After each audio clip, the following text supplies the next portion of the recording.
Hello, everyone. Welcome along to the Blood Red Morning Bulletin, your place every weekday at 10 a.m. for the latest Liverpool FC news and transfer rumours, of course, through the summer. My name is Patrick Smith, and I'm your host for today, and I'm joined by Liverpool.com writer Dave Comerford. Dave, how's things? All good, yeah. It was nice to see Liverpool get a very convincing win yesterday. Yeah, it really was, wasn't it? It doesn't feel like a Monday morning for me, obviously, with us working yesterday of the match on a Sunday. But yeah, it's great to see Liverpool great back into the swing of things. The attack were absolutely on fire. We covered this yesterday in a debrief show, so make sure you go and check that one out on the Blood Red channel if you want to know what happened, everyone. But today, we're going to be talking transfer rumours, Dave. Let's start then. I'm going to try and keep a straight face while we talk about this one because it is a bit of a ridiculous transfer rumor. It came out of nowhere. It is being widely reported, but I think we all know to take this one with a pinch of salt. Of course, it's Kylian Mbappe.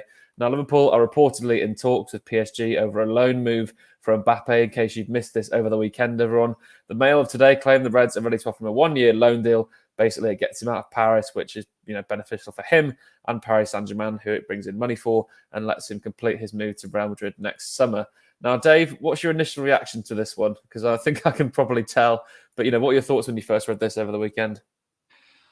Well, it doesn't seem realistic. Obviously, I think that the main reason being the wages that would be involved. I think Liverpool sort of, based on the report, Liverpool are essentially saying to PSG, you can make some money off the player this year before next year when you potentially lose him at the end of his contract. Because obviously he said he's not going to sign a new deal.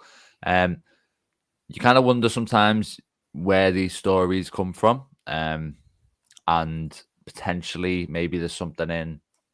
Just thinking about it, then, obviously Mbappe is desperate to go to Real Madrid, and there's been an offer obviously from Saudi Arabia. You wonder if this is almost an attempt to scare Real Madrid into doing something, just in terms of get the player in now, and that would obviously be the perfect resolution, I suppose, as far as Mbappe is concerned, because I don't think he wants to necessarily be outside the Champions League for a season, especially with the Euros coming up with France at the end of it. So I think that could potentially be kind of where this is originated from, just because I don't think Liverpool kind of have, even if they agreed on a favourable split with PSG, it just doesn't seem like the kind of deal that Liverpool would be able to finance and really, I mean, you could even ask questions over whether Mbappe, as much as he is kind of a, one of the best players in the world, does he actually fit Liverpool in terms of how often do we watch those Champions League games and PSG's front three are essentially just walking around the pitch, Yeah, especially last season, they would just walk around without any pressing. Yeah. and that's obviously unacceptable. And you might say, Mbappe playing under Klopp would be a bit of a different beast, but he's had Mauricio Pochettino managing him before. He's obviously a huge exponent of that side of the game, and certain footballers, I think, just have kind of a view of themselves where they don't necessarily just entertain that. And I think that's probably the kind of thing that you overlook. I mean, it is obviously a transfer that you might dream about, but what actually, where could have ended up happening, I think it is probably worth asking too. But yeah, I mean, obviously we don't expect anything to kind of happen on this front. I think my guess is that it probably has come from kind of definitely a source maybe outside the Liverpool side of things. And to be honest, if you were Real Madrid, I think you'd probably, with your knowledge of the transfer markets, having competed with Liverpool for Jude Bellingham, you probably know that this isn't one that Liverpool would realistically be able to do. Yeah, that's the main take, I think, isn't it? It's obviously paper talk and someone somewhere trying to drive the Kylian Mbappe price-raising conversation. It's a clear tactic for that, and I think you're right. Real Madrid will definitely see through that one because they know Liverpool don't have the money. They could barely compete with Jude Bellingham, let alone Kylian Mbappe. It's the thing as well of, it would cost Liverpool so much. I mean, obviously, we're getting lots of comments saying that we should just ignore this story and it's nonsense, but we're trying to explain why. I mean, I think the main reason is he'd cost so much money. Why would Liverpool spend that for just 1 year? And, a lot of us may not want to sound stupid and at risk of sounding it here. I don't think he'd actually work at a Liverpool side, as strange as that says. He's obviously probably, him and Erling Haaland, the best two attackers on the planet. He's an unbelievable player. But I don't think he'd actually work in that Jurgen Klopp gegenpress system, and he'd make the other players worse because they'd have to cover the extra workload of having an attacker less, basically, in that front press. I mean, obviously, he could change that. But yeah, I think everything's pointing to this obviously not happening. And of course, Dave, I mean, Liverpool's attack yesterday were actually in great form, and they were all getting that chemistry together. I think this season, with Jota back from injury, Diaz back from injury, Nunes with a season under his belt, the cohesion and the chemistry across the 5 players in the front line, whichever combination of the 3 it is, it's going to be a very good attacking lineup for Liverpool this season. And they definitely don't need to spend any money on attackers, do they? No, and to be honest, obviously the priority has to be number 6 at the moment, and then probably a centre back. And I think it would be the kind of deal that you'd see kind of in American sports sometimes, where the franchises are so motivated by kind of the star power and kind of the marketing opportunities that they don't necessarily think what's actually best for the kind of construction of their squad.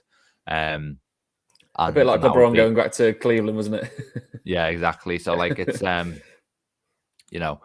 it just wouldn't be a deal that would be done for the right reasons. I think it would be done because it's kind of a dream that Liverpool have had for a long time, and because kind of they'd almost be wooed by Mbappe's abilities. And I absolutely love watching him. I'm a huge fan of his. I just don't think he's necessarily in the cold light today a player that would kind of work within Jurgen Klopp Liverpool system, like we say. And I think, to be honest, it'd be potentially the kind of deal you look back at and say it wasn't necessarily for the best, even if there would be obviously a huge amount of excitement if anything ever did happen. And I think it would be sort of a case of just, Liverpool at their best have been a club that has never kind of been ruled by sentiment and has always been kind of very cold and business-like. And this would definitely be a pretty dramatic departure from that, to say the least.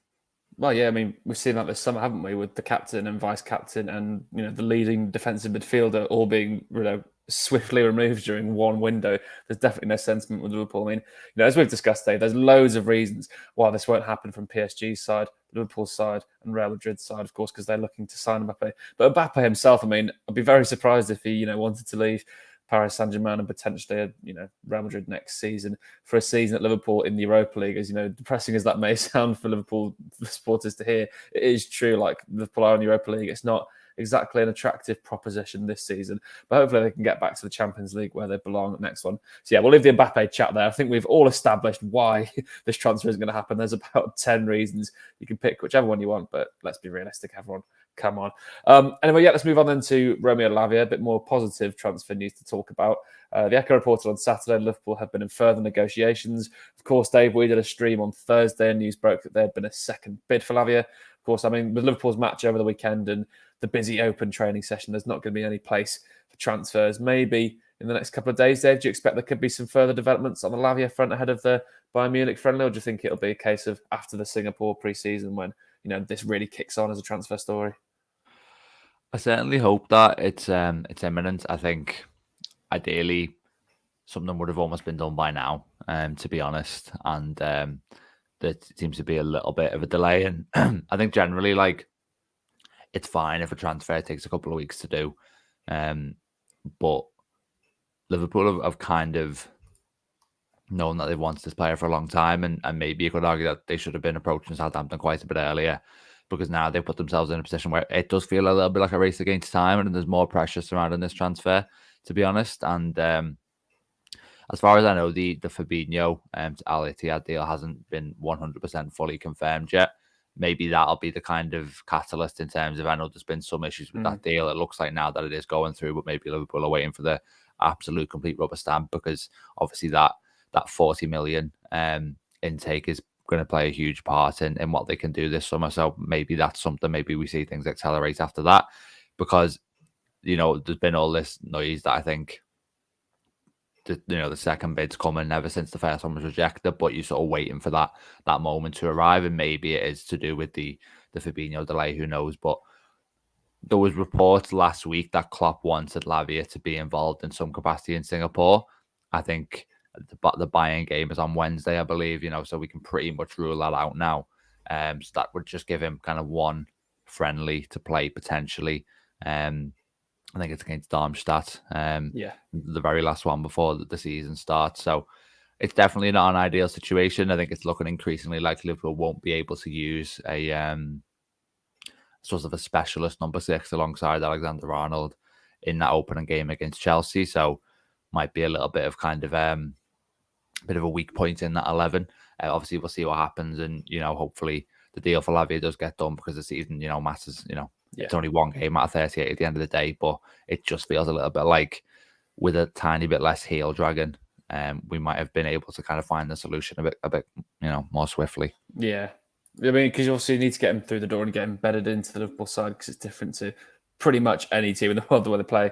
And of course, with the Fabinho deal, you're right. I mean, it's dragging on, way longer than anyone thought it would take. They're probably waiting for the fee for that to arrive before they can confirm to this higher bid for Lavia. Probably is the scenario. I mean, we can surely expect Fabinho to sign in the next couple of days. I'd be very surprised if it wasn't announced before the weekend.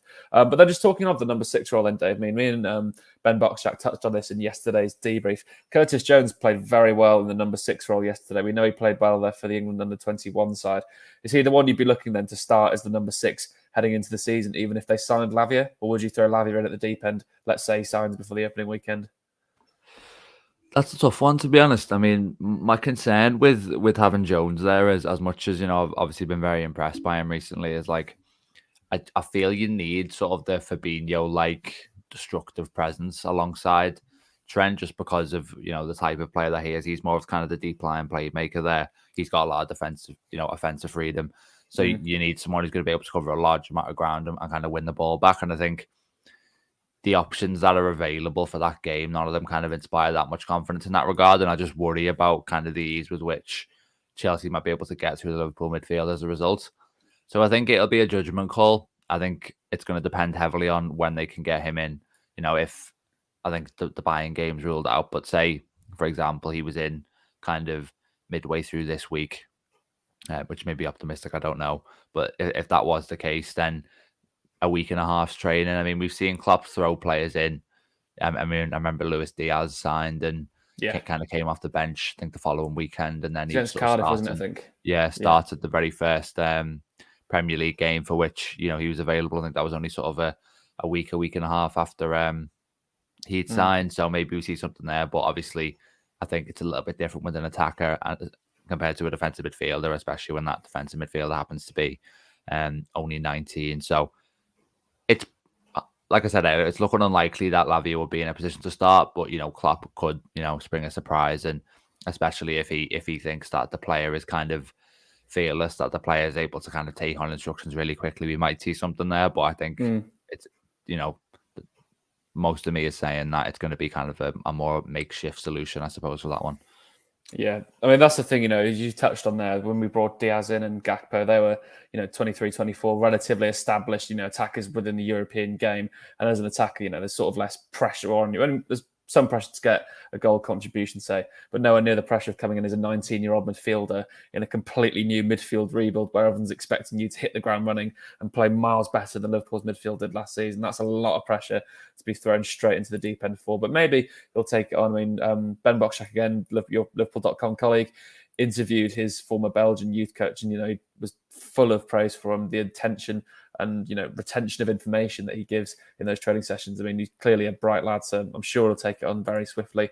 So yeah, let's move on from that one. Hopefully Lavia can get done before the end of this week, although I think we may be waiting a tad longer for that one to get over the line. And next, we've got another transfer rumour that I'm going to try again to say with a straight face, because I think we all know this one is kind of nonsensical as well. It's Josko Gvardiol. Now, Dave, we know Liverpool need a left-sided centre-back. That's something that is abundantly clear. But I don't think Gvardiol is going to be the one that they go for, is he? It's been claimed by Spanish publication Fichajes, I was butchered the pronunciation of that one, I think that's right, that Liverpool are on alert after an impasse between Leipzig and City. Now, do you think this is just press tactics again, trying to drive a fee, or do you think Liverpool could actually sort of surprise everyone and break the bank for a big-name centre-half like Gvardiol? I think it's press tactics again. I think someone in the comments said it earlier. We've seen this big impasse between Man City and Leipzig for Gvardiol. I think Gvardiol wants to go to Man City. I think he's their number one target as well. And I think ultimately a resolution will be found on that. The thing is, City are basically going to have to pay Leipzig's demands in full. I don't think there's going to be a room for compromise, because Leipzig banked the sort of 70 million euros for Szoboszlai. So Liverpool have kind of inadvertently hurt Man City there. And kind of created a bit of a logjam for them. with not just, you know, the Gvardiol deal, but it feels like kind of their whole summer business, to be honest, because everyone's kind of on pause till they can find a resolution there. I think they will. I think City aren't the kind of club who, especially haven't kind of gone for Rice and lost out on him. I don't think they're going to kind of let it happen with another top target. It's going to be a lot of money, and that's probably what puts them out of reach for Liverpool. There's definitely been serious reports that Liverpool are interested, as they naturally would be, because he's probably the best young centre back out there. But again, it's just it's unachievable. He's sort of, I remember writing a few months back that he's kind of a defensive version of Bellingham, and that applies in terms of his potential, but also unfortunately in terms of his price tag. And I think, you know, the resources just simply aren't there. So from Leipzig's standpoint, if there is an attempt to kind of get Man City to pay the money to get everything resolved, then I don't think it's a very convincing one, because Man City know that Liverpool aren't going to be serious competitors for this one, because I think, you know, we saw last year that City had Chelsea had like bids rejected that were coming up towards 100 million. I think his value's probably only increased since then. And for Liverpool's kind of defensive need, it's going to be kind of more a kind of 40 million Ibrahim Konate type player, I'm pretty sure. Yeah, it's very similar to our chat about the Mbappe loan move earlier. I think everyone will see through this, you know, nonsense transfer room. I think, you know, City will know that Liverpool aren't serious about him.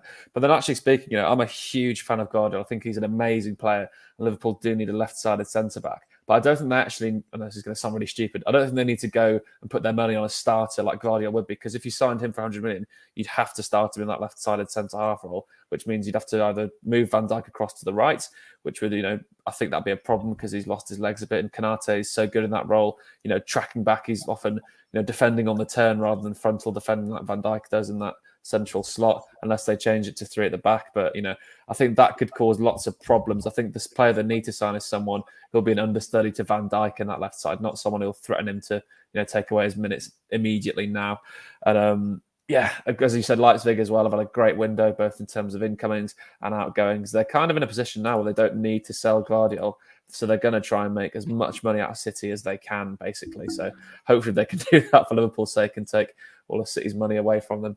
But anyway, yeah, we'll leave that one there. So yeah, I think we basically rubbished the Mbappe and Gvardiol rumours, although it's good to talk about them and understand why they won't happen, because there are lots of reasons why.